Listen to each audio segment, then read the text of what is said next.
Hai teman-teman, ketemu lagi dengan aku Dame di channel aku Dame's Oracle.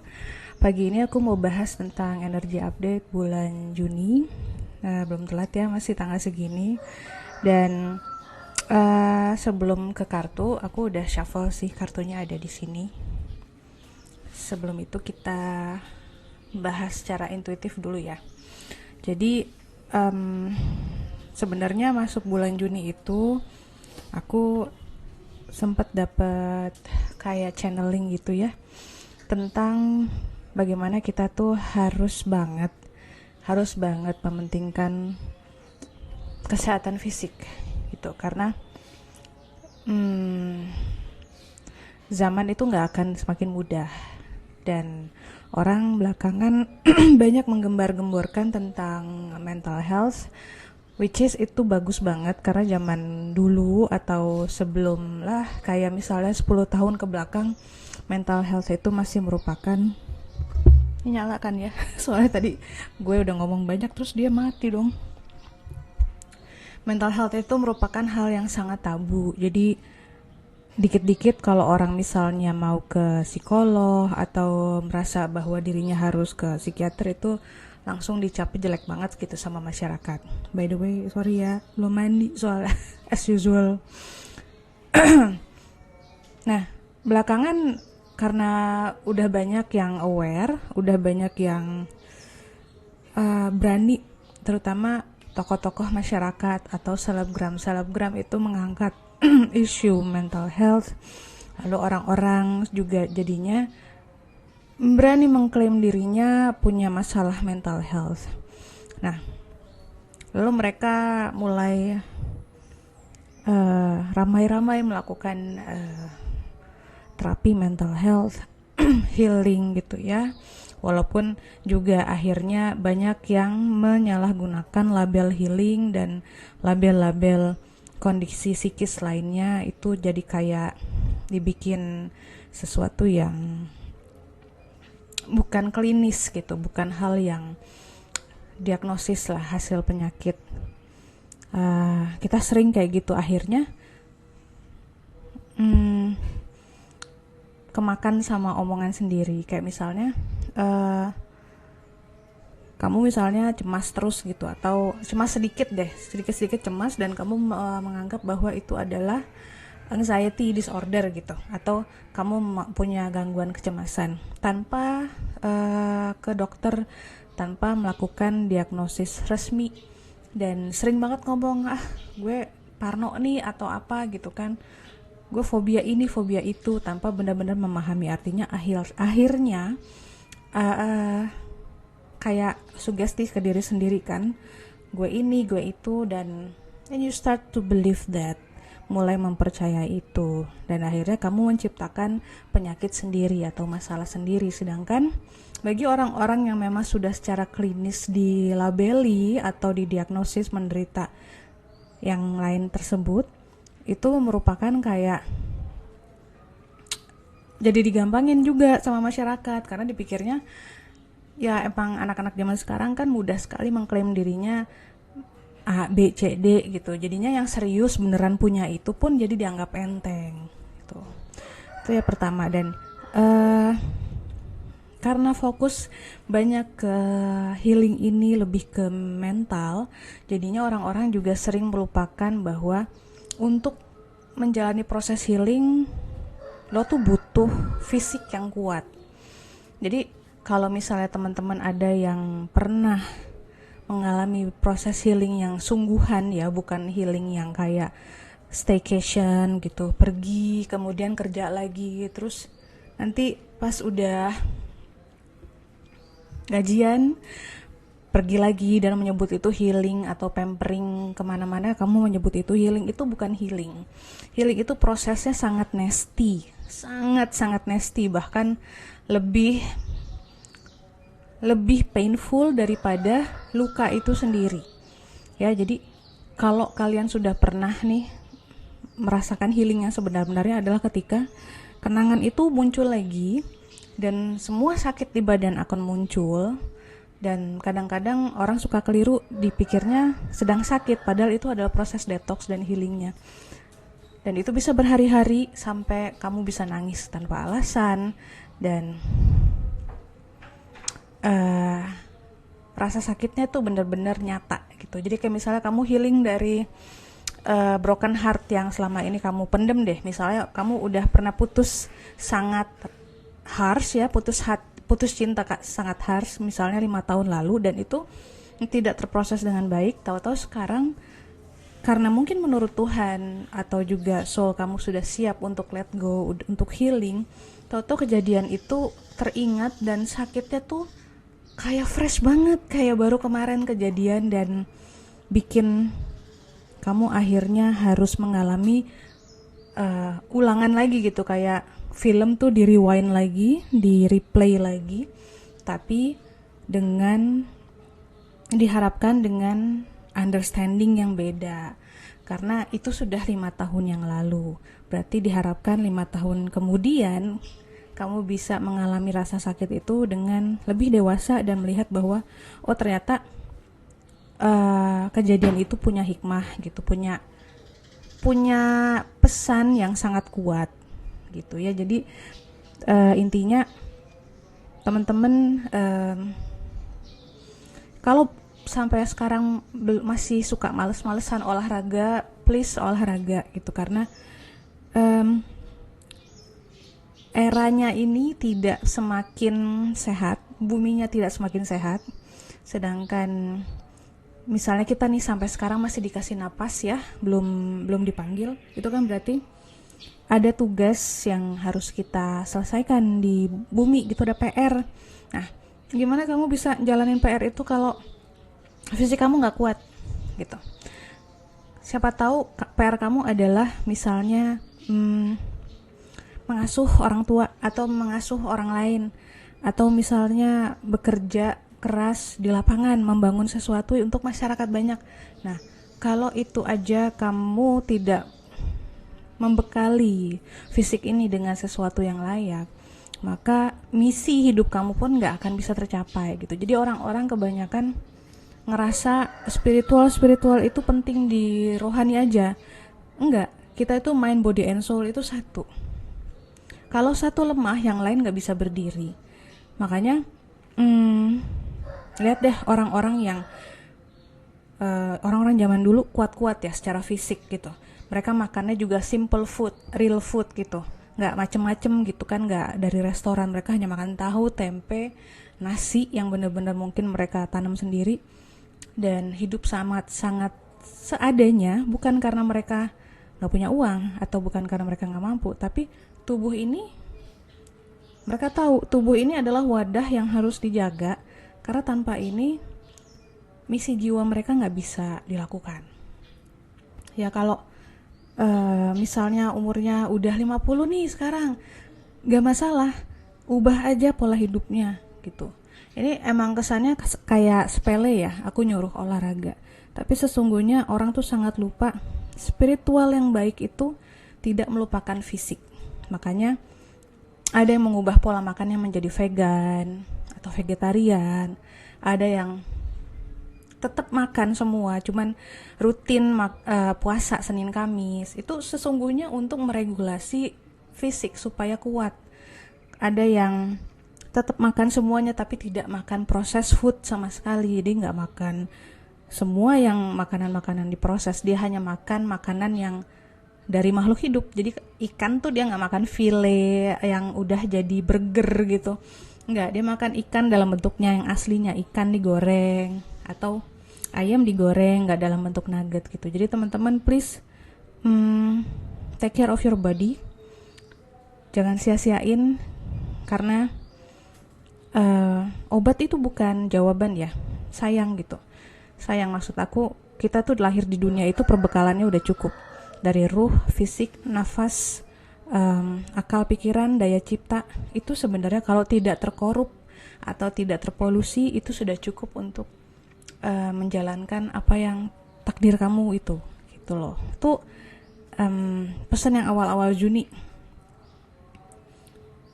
Dan aku sih sebenarnya udah sampai ini nih ke teman-teman yang ikut grup Manifesting with Ease, karena aku juga suka gitu, takut lupa kan, jadi aku udah kasih tahu duluan.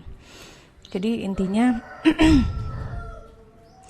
energi buminya itu berat banget dan akan makin berat. Dan buat kamu yang empath, buat kamu yang sensitif, salah satu kamu survive untuk bisa terus menjalani hidup secara normal adalah dengan berolahraga secara konsisten. Kalau kamu nggak makin kuat, kamu akan terlibas. Akhirnya rasanya sakit terus, badan kayak jompo. Kalau kamu ngerasa sakit terus, performance kamu di kantor, di pekerjaan kamu juga akan terganggu. Lama-lama kamu bisa kehilangan pekerjaan. Lama-lama kamu bisa kehilangan lingkar sosial kamu. So please jaga fisiknya, terutama buat yang sensitif. Kamu memikul sangat banyak beban orang dan beban secara global. Jadi jangan sembarangan untuk nanti aja, gue kan masih muda gitu. Jangan leha-leha lah gitu ya. Dan konsisten itu penting. Misalnya padahal aku udah olahraga berapa kali? Seminggu sekali itu bukan olahraga namanya, itu rekreasi. Kalau yang namanya olahraga itu minimal 3 kali seminggu. Dan buat kamu yang empath, aku saranin setiap hari olahraga kecuali misalnya weekend gitu. Atau cari olahraga sesering mungkin dan sisakan 1 hari untuk istirahat. Serius, aku nggak nakut-nakutin, aku benar-benar udah ngerasain sendiri. Sejak aku olahraganya banyak dan cukup ekstrim gitu ya. Mungkin orang lain kira, si Damai ini olahraga mulu gitu kan, gak takut sakit apa dia pengen kurus apa, enggak. Tadinya emang aku olahraga untuk supaya kuat pole dancing, tapi pas aku rasain, aku olahraga tiap hari untuk kuat naik ke tiang gitu kan, ternyata ketika aku vaksin, efek vaksinnya nggak heboh di aku, sedangkan di orang lain sangat-sangat heboh gitu kan. Terus aku nggak pernah sakit lagi, udah dari bulan Januari aku nggak pernah flu sampai sekarang udah 6 bulan. Dan aku emang orangnya jarang flu ya, cuman nggak ada lagi tuh sakit-sakit yang bangun tidur sakit gitu atau kelamaan duduk sakit gitu. And guess what, aku udah hampir nggak pernah minum vitamin karena aku ngerasa badanku nggak butuh, jadi badannya tuh kayak malah kalau dimasukin vitamin jadi berat gitu, karena udah biasa, ya ampun rambut gue udah biasa udah biasa meregulasi, menyehatkan dirinya sendiri gitu teman-teman. Olahraga please, nggak usah yang mahal-mahal, kamu jogging setiap hari atau pastikan 10.000 langkah setiap hari gitu. Dan kalau kamu punya uang, please join gym atau kelas, jadi ada rutinnya gitu, jadi nggak random hari ini olahraga besok enggak, jangan kayak gitu tuh ya, please banget. Kalau enggak nanti kamu makin rontok di tahun-tahun berikutnya, bukan karena kamu berumur, enggak, tapi karena energinya makin enggak enak. Dan terutama buat kamu yang tinggal di Jakarta itu energinya sangat-sangat, sedih deh gue pokoknya, kasihan sama kota ini ya, dan energinya sangat menggerogoti ya. So please olahragalah. Terus yang kedua, Juni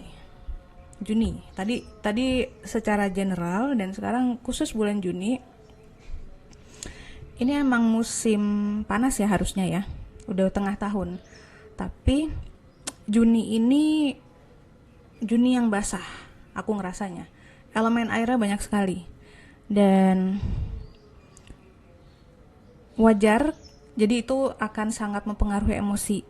Jadi kalau teman-teman ngerasa masuk bulan Juni kok mellow rasanya, terus maafin ya penampilan aku jadi apa adanya adalah mellow, terus jadi emosinya bukan marah, bukan emosi yang berapi-api. Juni ini bikin banyak teman-teman mungkin diantara kita terutama yang sensitif juga banyak mengenang masa lalu, ada kerinduan ke hal-hal yang udah lewat, ada kerinduan terhadap orang-orang yang sudah pergi, yang sudah gak ada di hidup kita. Terus pokoknya mellow aja kan, terus kayak ketarik terus ke belakang. Nah, saranku stay present. Stay present karena apa? Ini energinya kencang untuk narik ke belakang. Jadi kalau seandainya kamu tahu-tahu sedih terus ingat sesuatu di masa lalu, tolong sadari gitu kan. Jadi jangan sampai tidak sadar dan akhirnya nangis atau depresi karena akan mudah ke sana arahnya. Sadari dan tanya ke diri sendiri, ini aku ingat ini untuk apa ya Tuhan gitu. Apa yang bisa aku pelajari gitu. Jadi ini kayak pasti kayaknya sih mungkin, pasti kayaknya mungkin. Kemungkinan ini terjadi tujuannya adalah untuk kita cari lagi nih wisdomnya, berefleksi gitu ke belakang gitu kan. Dan jangan judgmental sama diri sendiri. Jadi misalnya kenangan yang muncul adalah ketika kamu bersama mantan kamu yang toksik. Terus jangan sampai kamu jadinya bego banget ya gue dulu mau sama dia, kok gue tolol banget. Jangan kayak gitu. Tapi lihatlah pengalaman atau kenangan itu dari mata penonton dari luar dan lihat apa yang berubah dari kamu yang dulu sampai sekarang. Itu kan hal yang positif ya. Kalau kamu udah gak bersama orang itu berarti kamu sudah berhasil lebih sayang sama diri kamu, self love kamu nambah gitu. Jadi Juni ini sebisa mungkin kalau tiba-tiba kamu ngerasa melo, gak perlu didinai, gak perlu jangan melo gitu, gak perlu kayak gitu. Tapi sadari aja bahwa ini mungkin ada sesuatu yang harus gue lihat lagi nih dari kenangan ini. Kenapa gue keinget sama orang ini ya gitu. Kenapa gue keinget sama kejadian ini ya. Coba tonton kejadian itu dengan pandangan yang netral. Nah, kalau sudah bisa netral, nggak sedih lagi, nggak marah lagi ketika ingat kejadian itu, disitulah healing itu akan terjadi. Itu ya. Itu secara intuitif aku dapetnya pesan itu bahwa banyak banget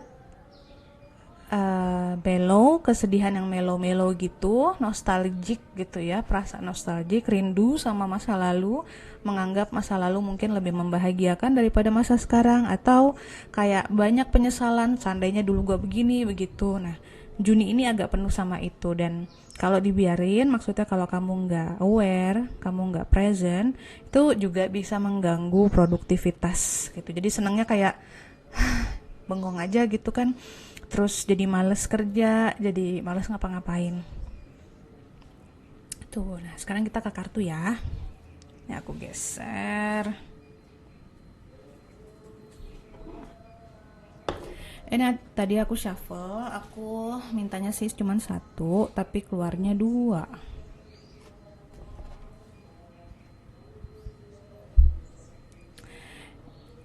Instead of praying for an outcome, I pray for the highest good of all, for all gitu. Dan yang kedua kartunya adalah I do whatever it takes to get closer to consciousness. Jadi kartunya menyarankan daripada berdoa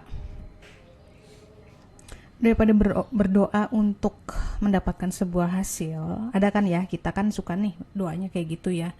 Semoga gue punya pacar ganteng gitu, atau semoga gue dapet kuliah di sini, atau semoga gue dapat pekerjaan gajinya segini gitu. Di sini disarankan berdoalah supaya kamu dapat yang terbaik dan semua pihak dapat yang terbaik. Karena apa? Kadang-kadang juga sih, cuman most of the time seringnya kita kalau mau sesuatu, kita tidak tahu bahwa sesuatu itu belum tentu baik buat kita. Gitu. Akhirnya ada tuh pepatah yang bilang be careful of what you wish for. Hati-hati sama apa yang kamu mau atau kamu doakan gitu. Karena kadang-kadang orang mau nih, gue mau jadi kaya misalnya, gue mau aja jadi kaya raya, berdoa terus, Tuhan aku ingin jadi orang kaya raya. Iya dikabulin, tapi menjadi kaya dia lupa. Untuk menjadi kaya raya dia harus bekerja keras, dia harus ketemu yang namanya stres, yang namanya konflik lebih luas lagi, lebih besar lagi tekanan hidup ya. Jadi semua hal yang kita mau, baik atau buruk, comes with consequences, datang dengan konsekuensi. Jadi daripada berdoa jadi kaya, berdoalah, Tuhan berikan aku rezeki yang terbaik, cukupilah kebutuhanku dan semua orang yang terkait, misalnya kayak gitu. Nah, itu udah paling enak, vibrasinya juga paling enak, gak maksain diri. Artinya maka Tuhan akan memberikan rezeki yang dia tahu nih, si ini gak bisa kerja sampai begadang, nanti stres dia, nanti dia sakit-sakitan. Ya udah, dikasih rezeki yang cukup. Biasanya versi cukupnya Tuhan tuh masih banyak loh, masih berlebihan daripada yang kita butuh. Kalau sampai kurang ya berarti lifestyle kita lebay. Ya, jadi saking sayangnya Tuhan sama kita tuh dia akan kasih lebih. Gitu deh. Dan tidak akan membuat kita menderita mendapatkannya. Ya, jadi cobalah untuk berdoa untuk mendapatkan yang terbaik. Kita boleh kok punya keinginan, tapi tetap bilang sama Yang Maha Kuasa, Kaulah yang tahu apa yang terbaik buat saya, dan maka berikanlah gitu. Ya. Dan ini balikannya, I do whatever it takes to get closer to consciousness. Lakukan apapun yang kamu bisa supaya kamu get to consciousness. Itu bukan kesadaran gimana ya, tapi kamu tetap menyatu sama dirimu, tidak terpengaruh sama lingkungan luar, tidak terpengaruh sama energi luar. Jadi kalau mau disambung-sambungin dengan intuitive message aku tadi, olahraga itu bisa sangat dipakai untuk get closer to consciousness.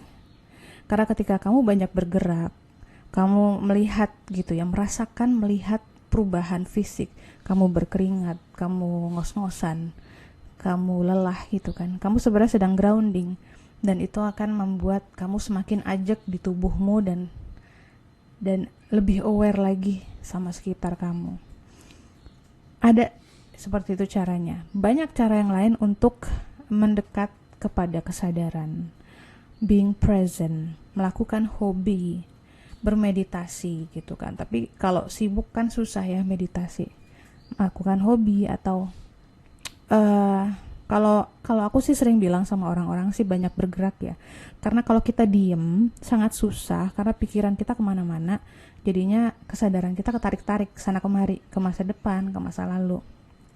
Tapi kalau kamu bergerak, misalnya kamu cuci piring, kamu beres gitu kan, kamu olahraga, bahkan jalan kaki kayak ke pasar kemana, badan itu kan merasakan banyak sensasi di sekelilingnya, panas matahari, dinginnya angin. Nah, itu membantu menjangkar kesadaran kamu berada di saat ini, momen saat ini, berada di sekarang. Makanya kalau orang-orang yang punya anxiety disorder, mereka punya kecenderungan untuk tidak ajak gitu, kesadarannya nggak ajak, terlalu banyak di kepala.